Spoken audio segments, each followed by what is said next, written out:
As análises deste canal são para fins de trocas de ideias, estudo e aprendizado.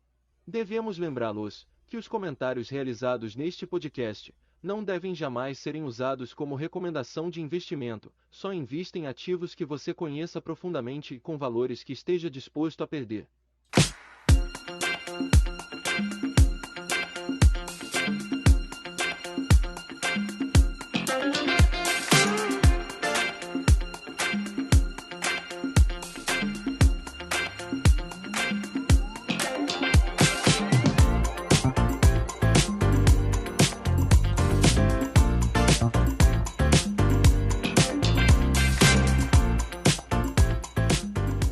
Salve família, boa noite, Fabrício Moreira por aqui. Estamos começando mais um programa aqui do Coisas de Nerds. Hoje estamos com a série, o nosso segundo programa Mundo Cripto 2. Bem-vindo, obrigado por você que está ouvindo aqui pelo Clubhouse e você que está ouvindo pelas plataformas digitais. O nosso podcast está disponível em várias plataformas e vamos deixar disponível aqui no post, tá? Se você quiser ouvir depois esse programa lá, nós ficaremos muito felizes aí. Você está ouvindo nosso programa, você está participando aqui conosco ao vivo. Vamos lá, temos aqui hoje mais uma vez o nosso amigo Marcos André, que é um dos nossos moderadores. Boa noite, André. Boa noite, Fabrício. Mais uma vez eu agradeço pela oportunidade de estar participando com você desse bate-papo, Mundo Cripto 2, e vamos que vamos.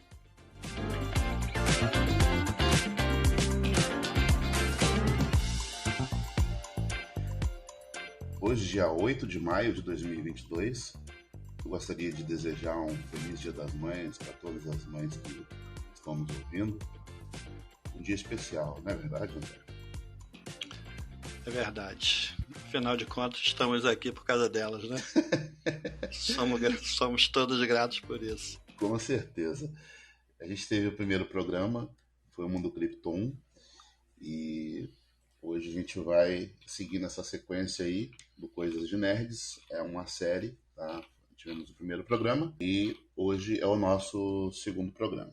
Antes da gente começar, eu gostaria de falar com você que quer conseguir uma renda usando um celular, internet, trabalhar de casa com marketing digital e o melhor, no conforto do celular ou nas horas vagas, claro, né? Eu quero te apresentar um treinamento com mentoria chamado Celular Milionário. Tem um link aqui no post com ofertas.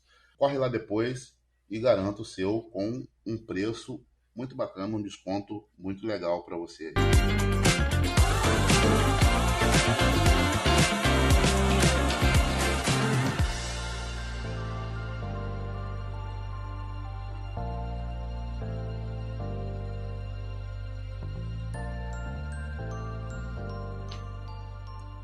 Muito bem, vamos lá. Vamos falar hoje sobre a mãe das criptos.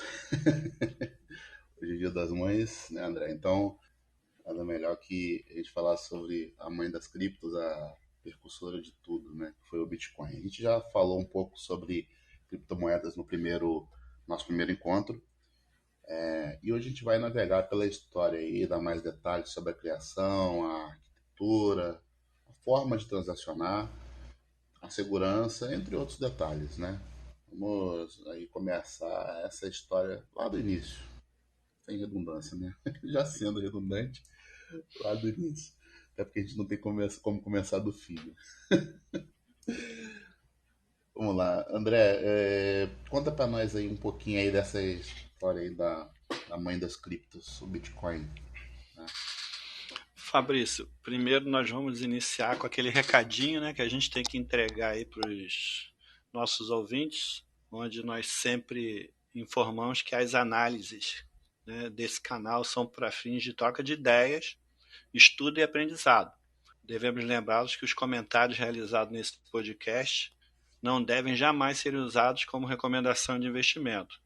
Você só deve investir em ativos que você conheça profundamente e com valores que você esteja disposto a perder. Mas vamos lá.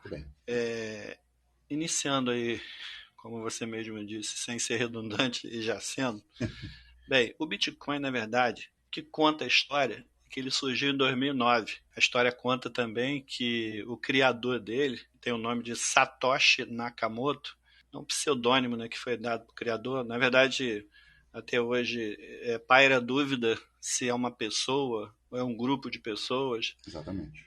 Essa pessoa, na verdade, nunca foi identificada. Eu acho que esse mistério já é proposital. Eu não sei exatamente qual é o motivo, eu acho porque no começo era uma situação complicada, estava entrando com uma coisa que ainda não tinha, né, reconhecimento público. Então, eu acho que eles não queriam passar a ideia de que se desse algum problema, quem foi o criador. Bem, de qualquer forma, deu certo, está aí. Hoje o nome do criador, mesmo que seja um pseudônimo, é Satoshi Nakamoto. É quem acreditamos, né? Que seja realmente o criador, ou os criadores. Desde do seu funcionamento tem sido contínuo, né? Desde a criação dele. É uma moeda descentralizada, Sim. que, em meu entendimento, é extremamente segura. Ou seja, até o dia de hoje, pelo menos eu, não tenho nenhum conhecimento de que tenha havido qualquer invasão na rede do Bitcoin devido à tamanha segurança, né, empregada na rede. Né? A rede do Bitcoin, blockchain do Bitcoin, realmente é muito segura e ela preza principalmente pela segurança. As operações que se dão dentro do sistema são chamados de blockchain. A gente já conversou sobre isso no podcast anterior, né, que na verdade é uma corrente de blocos, traduzindo aí, né, meio que literalmente para português, seria uma Sim. corrente de blocos digitais, onde todas as transações são realizadas, registradas e validadas, como se fosse no livro razão, né, como a gente já falou anteriormente. Então, tudo que acontece na rede, na blockchain do Bitcoin, assim como em outras criptomoedas, na verdade ficam registrados em livros razões que ficam nas estações chamadas de nós, né, de nodes, que ficam espalhados aí pelo mundo. Então, cada uma dessas máquinas tem uma cópia do livro razão e lá fica registrada cada transação. Você consegue entender todo o processo de compra e venda de um Bitcoin ou de fração dele, que aí, no caso da fração, a gente chama de satoshis, né? Sim. Independente de ser um Bitcoin ou de ser satoshis, né, frações de Bitcoin, isso tudo fica registrado dentro da blockchain e você consegue percorrer o caminho que essa moeda transacionou, de quem foi, para quem foi, sem poder identificar quem é a pessoa. Você só conhece pelo endereço da carteira que saiu para o endereço da carteira que foi. E por isso ela é uma moeda, além de muito segura, ela também é uma moeda que traz para você assim, uma privacidade muito grande, né? E é importante falar, André, você falou aí sobre o Satoshi Nakamoto. Existem várias teorias, né? A gente não vai entrar aqui em detalhes falando sobre as teorias. A gente pode até criar um podcast falando somente sobre isso, porque é um assunto um pouco longo, mas há diversas teorias sobre a identidade de Satoshi Nakamoto. Né? Eu não digo do Satoshi Nakamoto, porque, como você disse, a gente não sabe se é uma pessoa ou um grupo de pessoas. Né? Uma das teorias que eu gostaria de falar aqui rapidamente uma delas é que ele é homem. Ele nasceu em 5 de abril de 1975 no Japão. Isso, lembrando, é uma teoria, tá? A gente não pode considerar como uma verdade absoluta, é apenas uma das teorias que circula por aí na internet. Tá? Que ele seria homem, que ele nasceu no dia 5 de abril de 1975 no Japão. E essas informações elas estão em um perfil atribuído a ele, na P2P Foundation. É uma organização internacional que é focada na promoção de práticas peer-to-peer. Não é possível, no entanto, confirmar, né, se essa informação do perfil é verdadeira. Além disso, entusiastas questionam se de fato Nakamoto vem da Ásia. Então existem várias questões aí, várias teorias falando sobre Satoshi Nakamoto, né? Se é uma pessoa realmente ou se é um grupo de pessoas. Eu queria apenas frisar isso e depois em próximas conversas a gente entra mais a fundo nesse assunto aí. Apenas para complementar, né? Você vê como realmente são teorias. Recentemente rolou boatos de que o Satoshi Nakamoto seria o Elon Musk, Sim. né? O CEO da Tesla e da SpaceX. Sim, inclusive o Elon Musk, o Ralph Finney, o Andresen. Então tem várias teorias. É. Acho que seria pouco provável ser o Elon Musk, mas eu não posso botar a mão no fogo porque eu não tenho essa informação. Mas são teorias interessantes, né, pra gente O ser humano, ficar. ele é muito curioso, né, cara? Tem esse negócio de querer, né, achar um criador. Na verdade, eu acho que o que mais importa pra gente é o que a tecnologia traz, né? Quais os benefícios, o que ela vem trazer para as pessoas, para o mundo. Sim, Acho sim. que é o que mais importa. Mas é claro que sim, as pessoas são curiosas, elas realmente gostam de entender a origem de tudo, né? E aí eu acredito até que possa ser realmente uma pessoa, ou possa ser alguém daquele movimento dos cypherpunks, ou pode ser um grupo, Verdade. mas essa pessoa, eu acredito, imagine, a gente identifica quem é realmente Satoshi Nakamoto e tudo que acontecer de ruim com o Bitcoin, ele vai ser culpado. O que acontecer de bom, ele vai ficar no alvo aí, né? Como um dos caras mais ricos do mundo, e, enfim. Então eu acho que isso aí vai ser como a gente tentar descobrir quem é DB Cooper, né? Que foi aquela teoria que tem daquele homem que sequestrou um avião e até hoje é um mistério aí que nunca foi solucionado. Então eu acho Verdade. que o Satoshi Nakamoto a gente vai ficar nessa curiosidade aí por um bom tempo, para não dizer aí para sempre, né? É verdade. Aqui, só para dar uma reforçada, Fabrício, no que a gente estava falando sobre segurança, privacidade, né, incluindo aí também transparência, assim, só para dar uma reforçada na ideia para o nosso ouvinte, dentro da blockchain, todas as transações, né, realizadas com bitcoins, elas podem ser auditadas. É praticamente impossível alterar ou confiscá-las, porque elas exigem senhas e uma série de autenticações que, para serem realizadas, mantém a origem e o destino sob sigilo, como eu comentei anteriormente.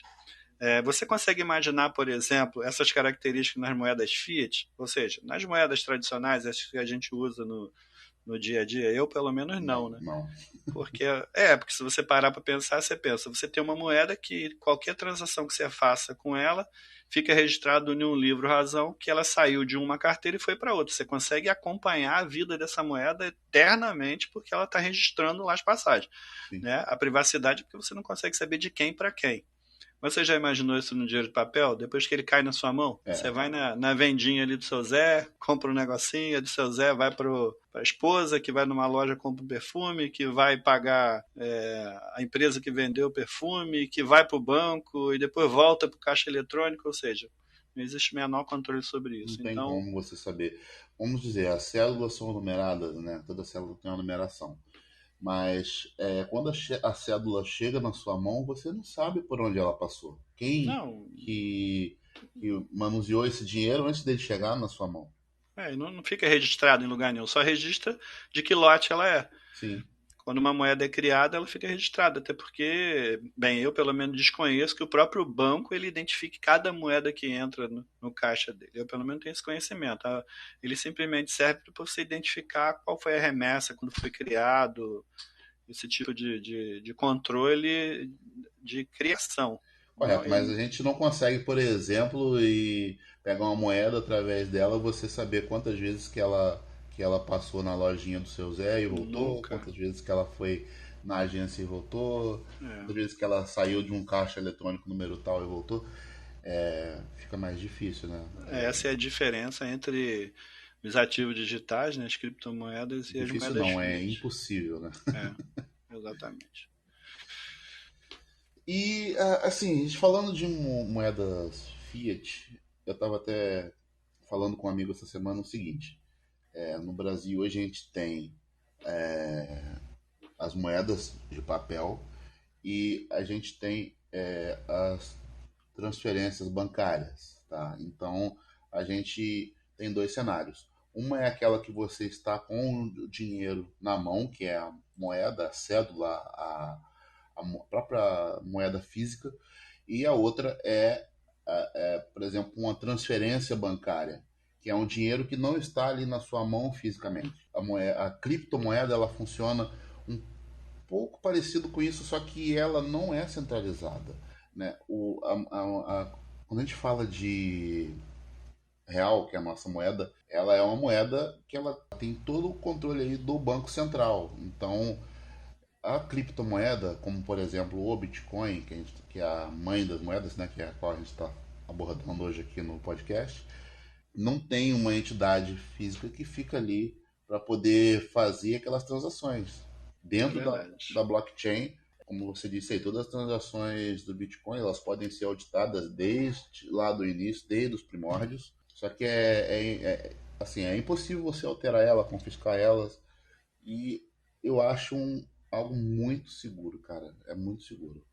Agora, onde que o Bitcoin fica guardado? Já que a gente não tem um banco, a gente não tem uma entidade que fique administrando isso aí, André. Fala pra gente, como que fica guardado esse Bitcoin? Bem, primeiro é preciso lembrar, ou para quem não sabe, né, existem duas formas de armazenar criptomoedas, o Bitcoin, né, do que a gente está falando. São através das exchanges, ou seja, as corretoras, falando, por exemplo, no Brasil a gente tem as corretoras aí de ações, de investimento. As exchanges, na verdade, nada mais são do que corretoras. Aí, falando dessas exchanges, na verdade, a gente tem dois tipos diferentes.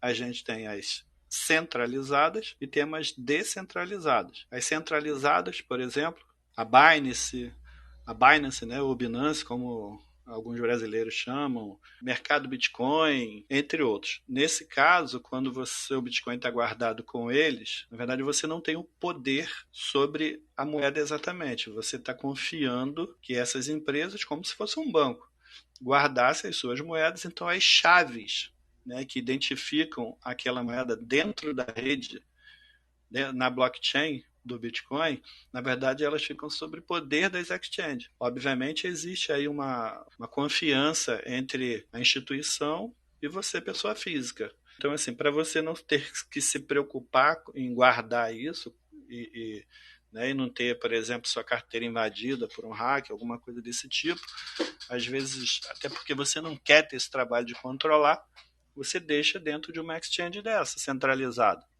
Ou você tem as descentralizadas, né? As centralizadas, elas têm a sigla de CEX, né? E as descentralizadas de DEX, né? Que são as DEX. No caso das centralizadas, como eu disse, além dessas, existem dezenas de outras, tá?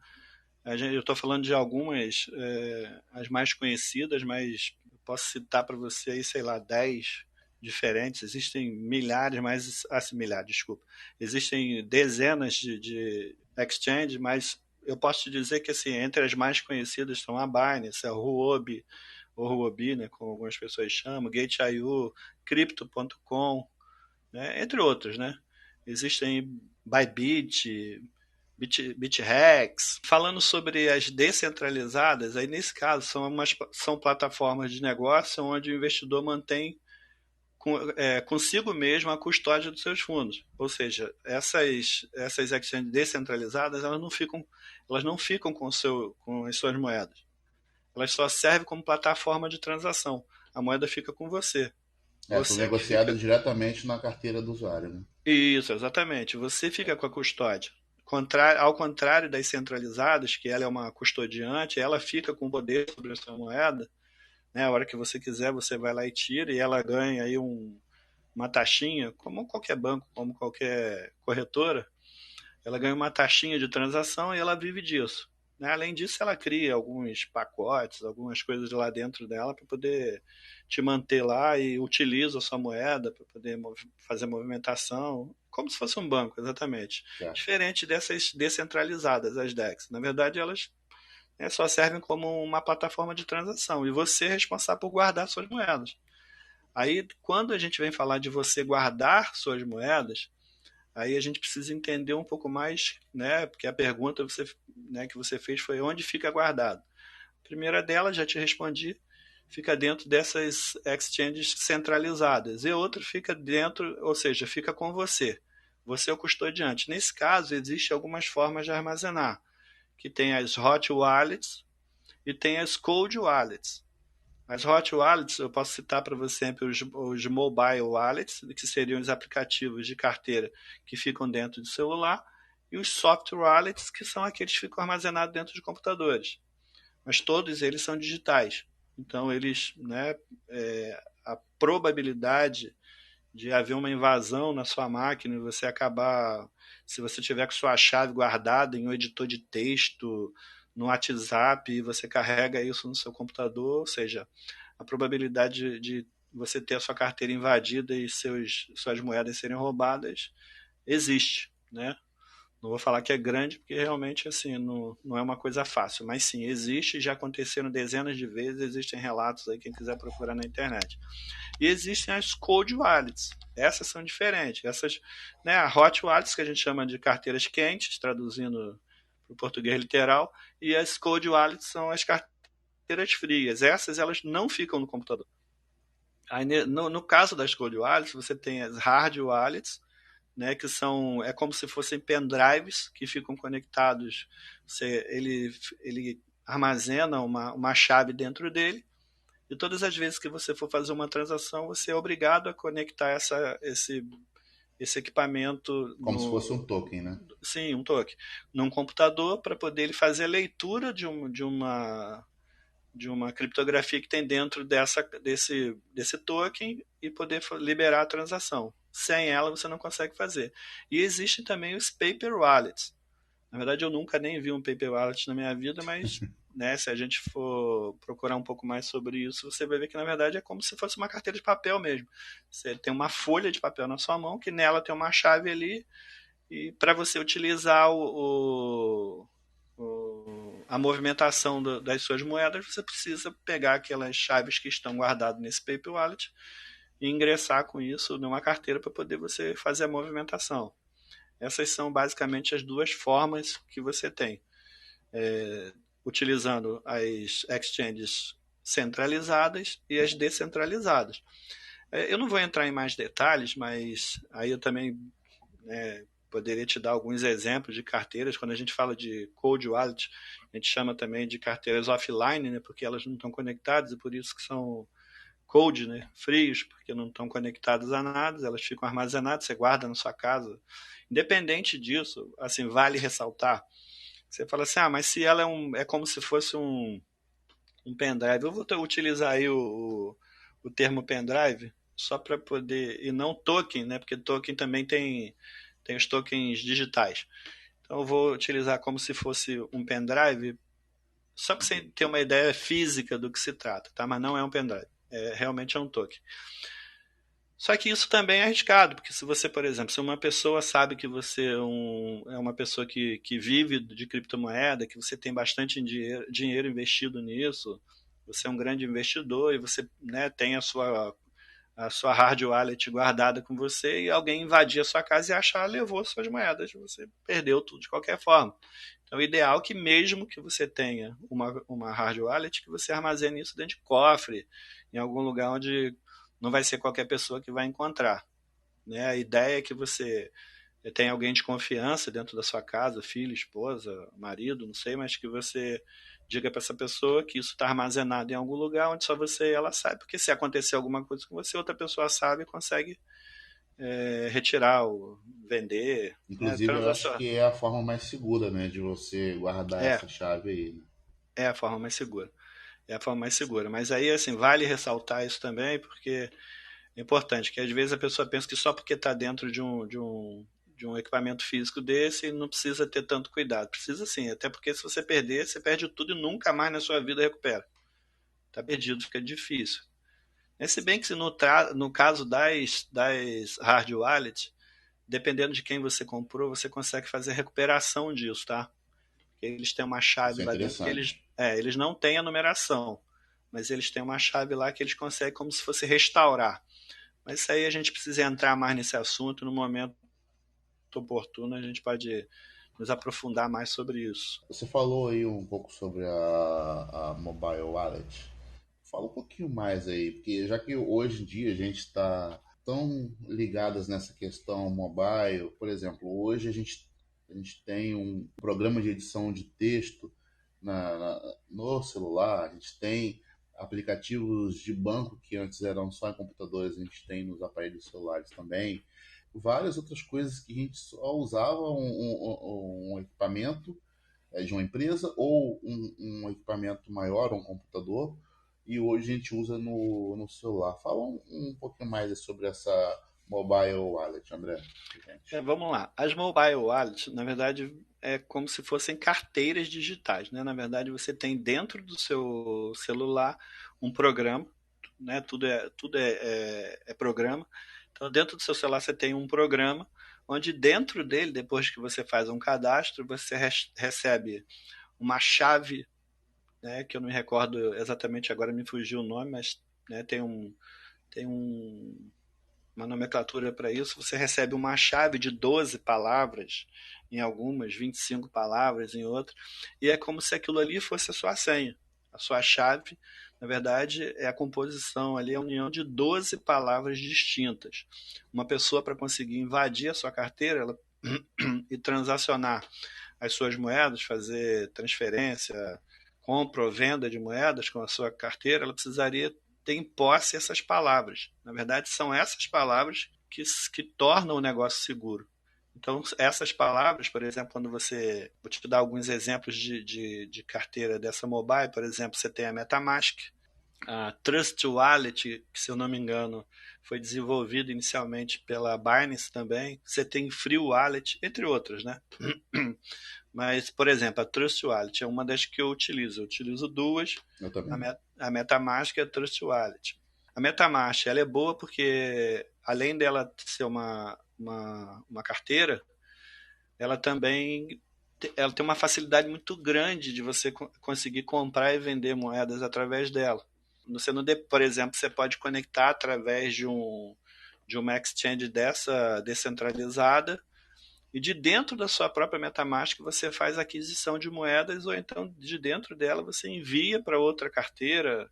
Ou seja, se você for negociar, você vai num supermercado, não sei, num posto de gasolina que aceita criptomoeda.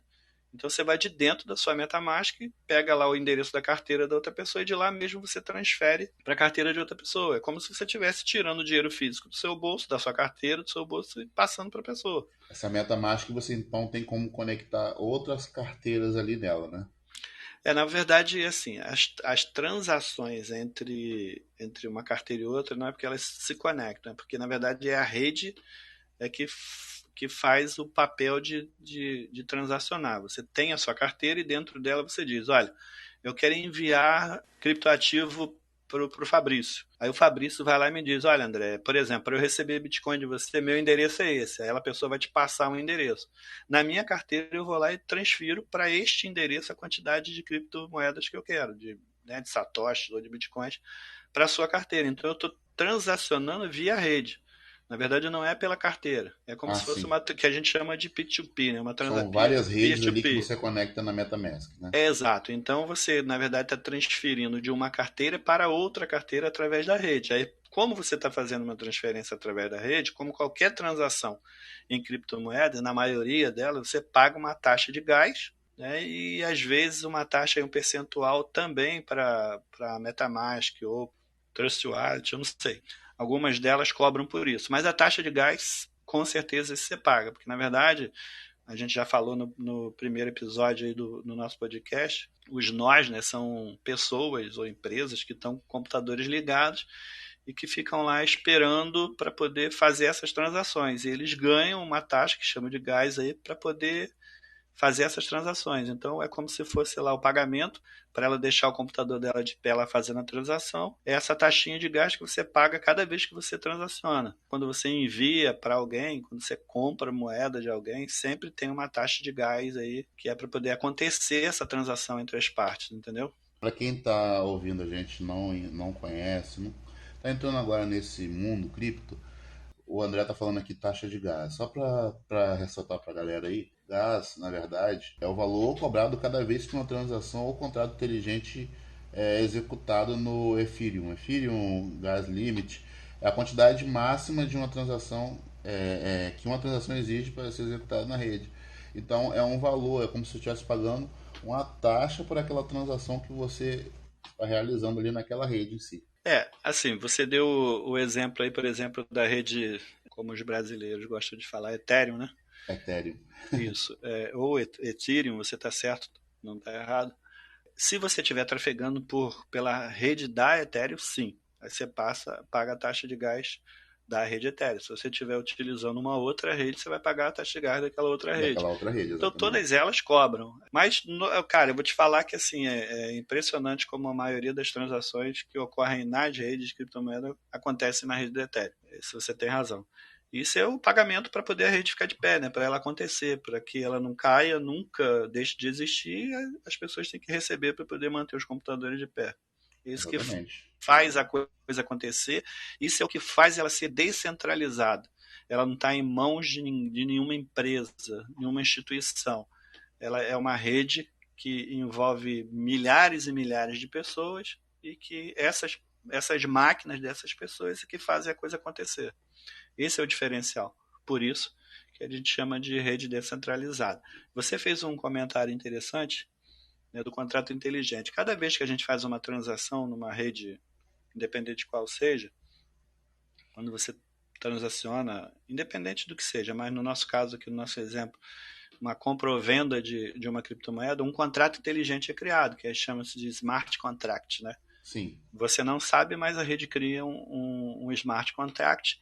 E quando você vende, por exemplo, ou melhor, quando você envia moeda para alguém, um contrato desse é criado. Lá dentro existe uma regra que diz que uma pessoa envia, outra pessoa recebe, uma outra pessoa recebe pela taxa de gás.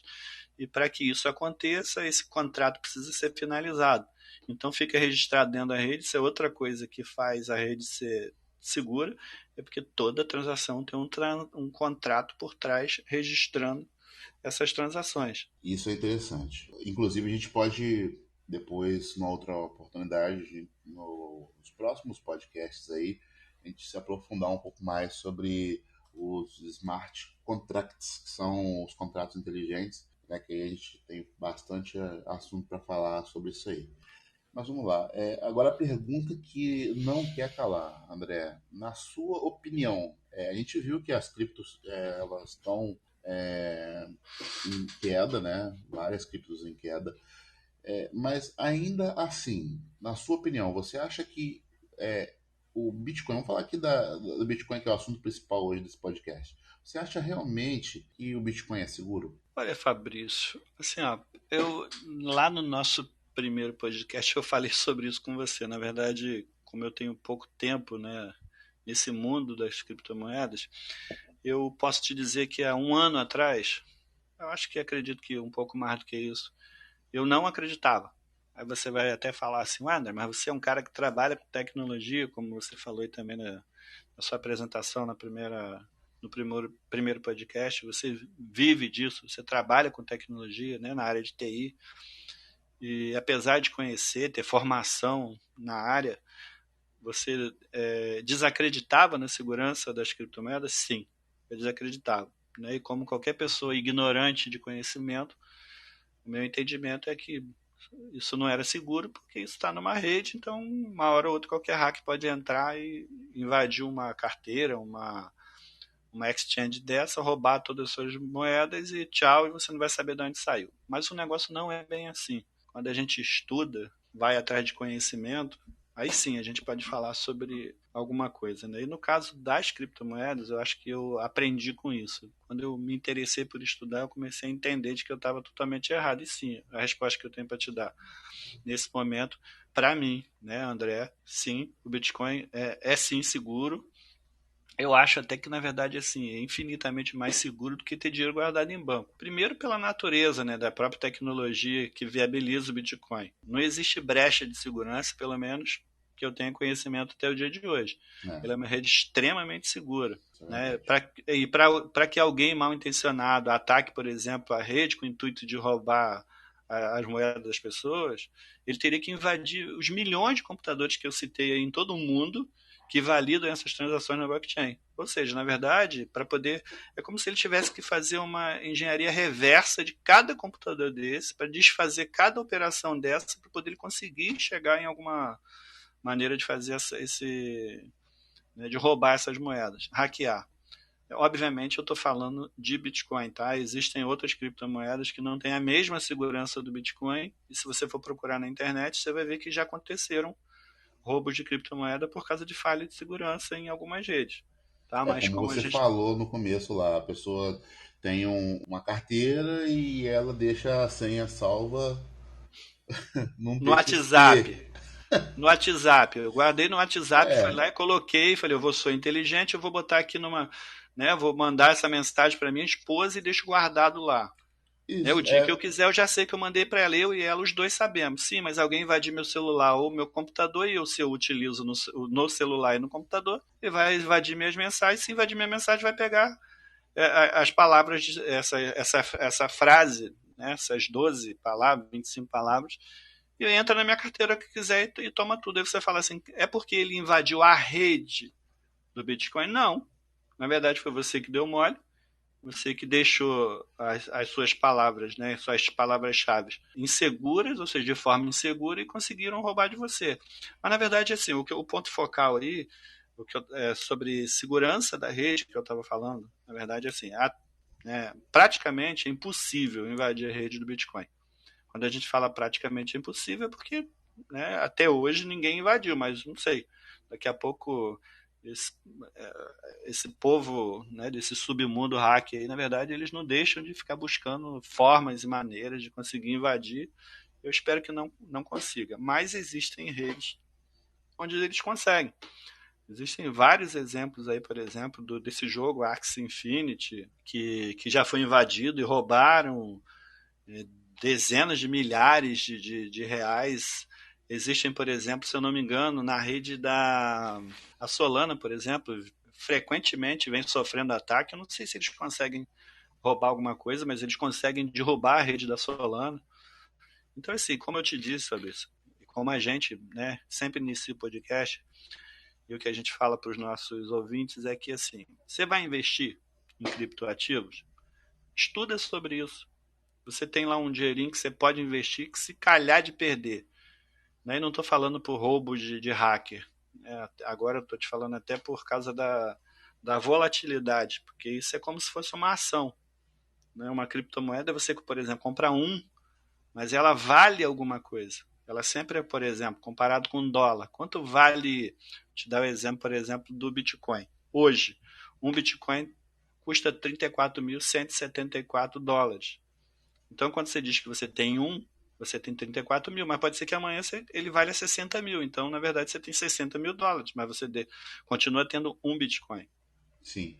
Como amanhã também ele pode estar abaixo disso, né? Pode torrar, não sei, eu acho pouco provável, mas pode ser que ele caia para 10 mil. E aí? Quando você comprou, você pagou 34 mil, se fosse hoje.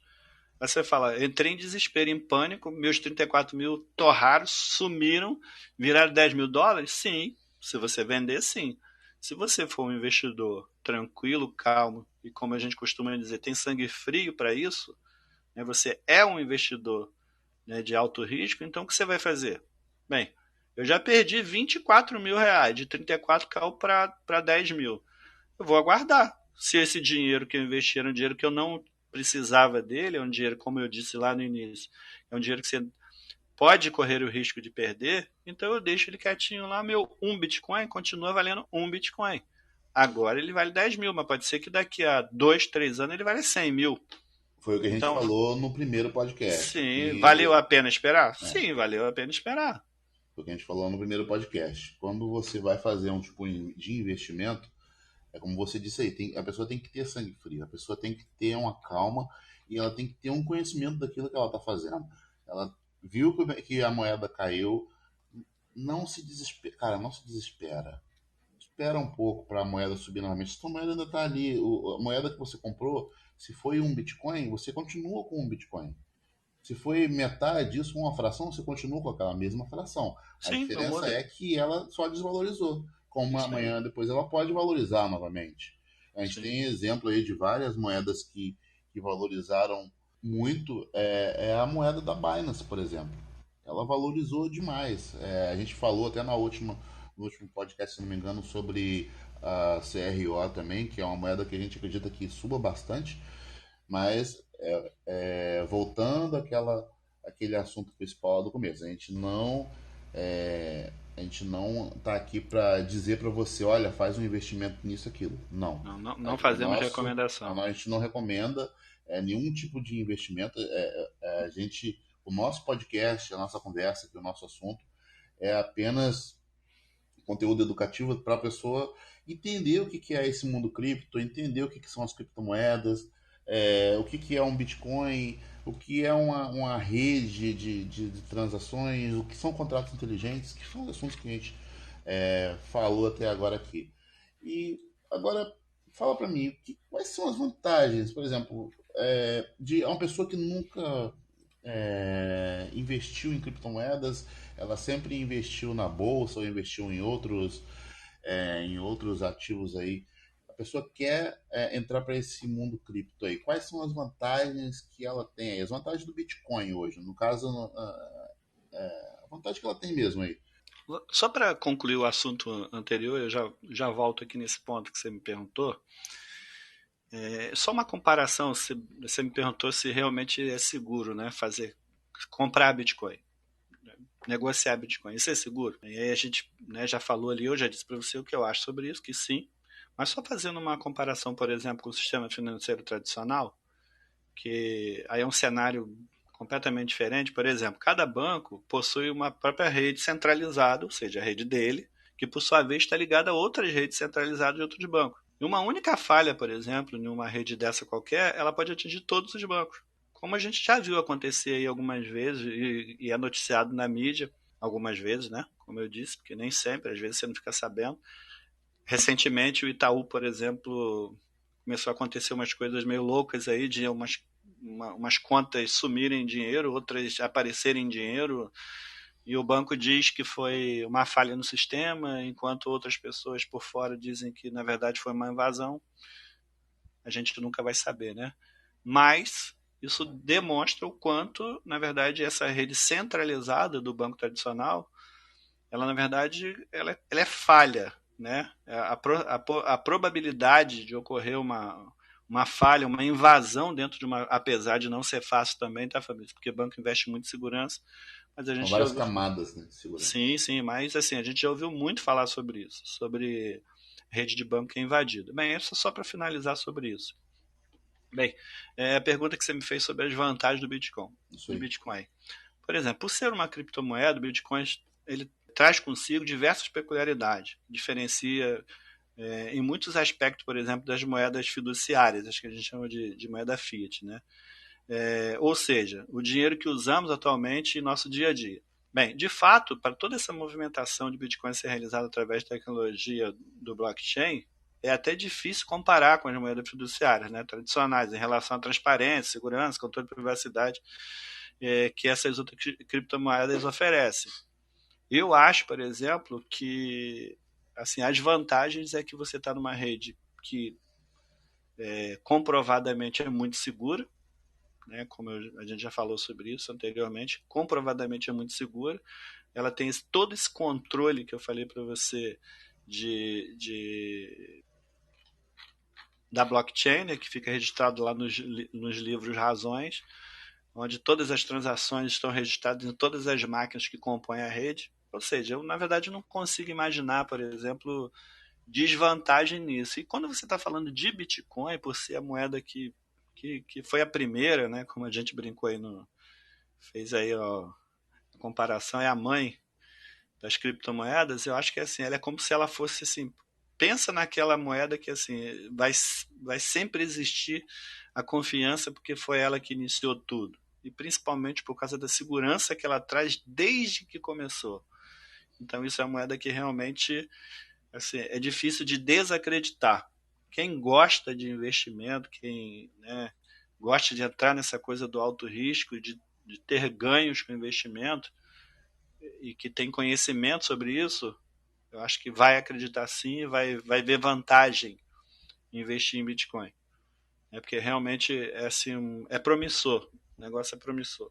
A gente está chegando aqui ao término do nosso podcast, só que eu queria perguntar mais uma coisa para a gente finalizar aqui. O pessoal que está ouvindo a gente aqui através do Clubhouse ou através das plataformas digitais, André, como que hoje, para mim adquirir bitcoins, como que eu faço? Eu quero entrar, achei bacana a segurança do Bitcoin, eu quero comprar e vender bitcoins. Como a pessoa faz para adquirir, comprar e vender bitcoins hoje em dia, atualmente?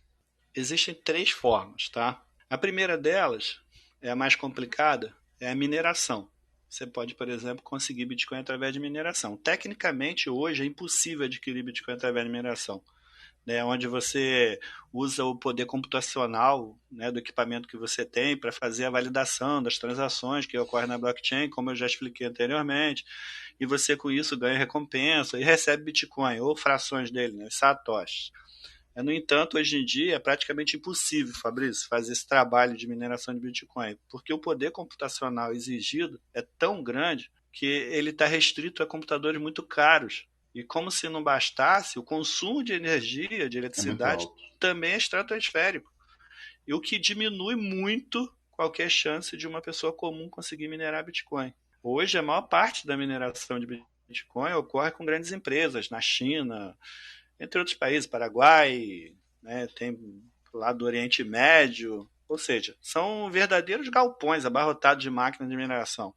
Uma espécie assim, de computador especializado que tem capacidade de resolver cálculos matemáticos extremamente complexos que resultam assim, na emissão de novos bitcoins. Que isso que faz a coisa acontecer, que a gente chama de minerar, né? Porque na cabeça de um leigo você deve ficar pensando assim, cara, o que é minerar Bitcoin? É como se o cara fosse pegar lá a ferramenta dele lá e ficar batendo na pedra lá. O sistema foi criado com esse intuito, né? Você, para minerar, é como se você tivesse que ficar realizando trabalho para você conseguir adquirir isso, e por isso chamou de mineração. Mas no próximo podcast a gente entra mais em detalhes, porque tem algumas formas de mineração, né? Existe por força de trabalho, por força de participação. O Bitcoin é por força de trabalho, e isso é o que torna, na verdade, o negócio mais complicado, faz aumentar o consumo de energia. As outras 2 formas que você pode transacionar aí o Bitcoin, comprar e vender através de P2P, né? Que aí também você pode comprar de outra pessoa, né? Que como eu citei lá no caso usando MetaMask, por exemplo, que você pode mandar para uma pessoa e receber, que aí você está fazendo de ponta a ponta. Correto. É você mandando para a pessoa e a pessoa mandando para você. Nesse caso, não há complexidade e nem alto custo envolvido no negócio. São necessários apenas as informações das carteiras de origem e destino, além do pagamento dessa taxa que a gente falou lá atrás também, para que a transferência ocorra. E existe a terceira forma, que seria comprar os bitcoins ou altcoins, né? No caso citado aqui, os bitcoins, através das exchanges, que foi o início lá da nossa conversa. Por fim, as exchanges seria, né, o método mais fácil e seguro de comprar bitcoin através das exchanges. Só que você tem que negociar com essas exchanges, que são as mais conhecidas e que tem mais nome de mercado, né? De novo, a gente não está indicando, mas, por exemplo, a Binance é a maior do mundo. Apesar de já ter ocorrido algumas situações de invasão na Binance, como já aconteceu na maioria das outras também, mas como ela é uma empresa assim, extremamente séria e rica, às vezes que isso aconteceu, ela se responsabilizou pela perda, pelo menos do conhecimento que eu tenho. Por exemplo, e aí você pode utilizar através de app, site, e não existe só a Binance, né? Existem outras também, só que aí você tem que estudar. Você que está interessado em fazer isso e que quer optar através das exchanges, estuda sobre isso, vai ver aquela que você acha que é mais confiável, né? Eu não estou indicando, mas eu utilizo a Binance, utilizo outras também, mas assim, a que eu mais utilizo é a Binance. Já usei mercado Bitcoin, mas eu confesso que eu não gostei muito e saí fora. Utilizo Crypto.com também, mas hoje eu posso te dizer que eu estou só nessas 2, Crypto.com e na Binance. E eu, além de utilizar as exchanges, eu também utilizo a carteira que eu te falei também, através do mobile, né? Eu tenho a MetaMask e tenho aquela outra que eu comentei com você, que é a Trust Wallet. Eu tenho a Trust também. É. E para a gente finalizar, eu gostaria de trazer aqui uma curiosidade. A gente falou hoje sobre o Bitcoin, né? Mencionou outras criptos, mas o assunto principal hoje foi focado no Bitcoin. Uma curiosidade que eu gostaria de passar, André, para todo mundo que está ouvindo a gente aqui, é o seguinte: o Bitcoin, em setembro de 2021, El Salvador, né, um país da América Central com 6 milhões e meio de habitantes, adotou o Bitcoin como moeda oficial ao lado do dólar americano. O que aconteceu? Bancos, empresas, pessoas físicas do país, elas ficam obrigadas por lei a aceitar a criptomoeda como meio de pagamento, né? O governo ofereceu de forma gratuita uma carteira digital, uma wallet, né, que converte Bitcoin em dólares, facilitando assim a aceitação. Então, apesar da introdução como moeda legal em El Salvador, Bitcoin segue como um bem digital escasso, né? Uma commodity, posso dizer. Desse modo aí, o Bitcoin passou a ser uma moeda legal, porém não é considerado uma moeda fiduciária, né? Que fique bem claro isso aí para todo mundo que está ouvindo a gente. Fabrício, só complementando aí a sua fala, dentro do CoinMarketCap, que a gente também citou aí no nosso primeiro podcast, para quem não conhece, CoinMarketCap, CoinMarketCap, CoinMarketCap é o site que lista todas as moedas existentes, né, basicamente todas as moedas existentes no planeta, né, que hoje é um total de 19.339. E sobre as exchanges, né, segundo o CoinMarketCap, a gente tem um total de 524. Eu falei que existem dezenas, na verdade existem centenas, né? 524. E nesse site tem um programa chamado Programa Diamante, para quem é cadastrado lá, e todo dia você entra lá, faz uma coletazinha de diamante, você vai juntando diamante, aí de dentro do próprio site tem alguns... Você pode comprar alguns NFTs, algumas coisinhas lá, né? Que ele coloca lá como se fosse troca, né? Você conquista o diamante, depois você vai lá e com os diamantes que você conquistou, você compra NFT. Mas aí depois quem tiver interessado entra lá e dá uma estudada melhor sobre isso. Mas tem uma página lá, e por isso que eu estou tocando nisso, sobre votação.